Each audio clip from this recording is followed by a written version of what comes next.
High friends, I am Subhadeep, আপনাদের gardener বন্ধু।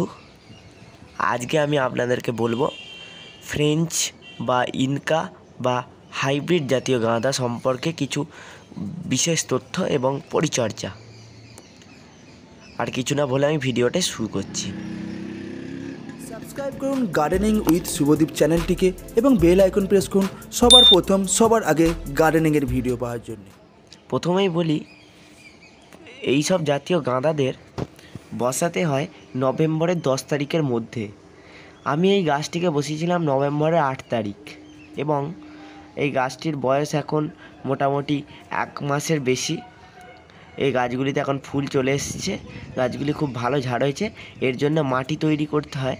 আমি মাটি যেটা তৈরি করেছিলাম, এত সুন্দর গাছ হয়েছে, সেই মাটিটি হলো 50% গোবর সার এবং 50% মাটি। এমনি যেমন যেখানে জমির মাটি বা বাগানের মাটি একসাথে মিশিয়ে বসিয়ে দিয়েছিলাম।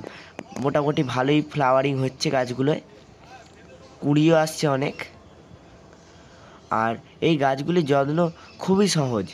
আর মোটামুটি আমি 3 থেকে 4 বার ওই 5 দানা করে ইফকো 10-26-26 এবং 5 দানা করে ইউরিয়া দিয়ে মাটিটাকে উল্টে পাল্টে দিয়েছিলাম। তারপর যদি আপনারা 3-4 বার গোবর সারও প্রয়োগ করেন, তাতেও কোনো ক্ষতি নেই, এতে গাছ কিন্তু ভালোই বৃদ্ধি পাবে। আজকের ভিডিওটা এই পর্যন্তই। যদি ভিডিওটি ভালো লাগে, ভিডিওটি একটি লাইক করে দেবেন। Thanks for watching. Bye bye friends.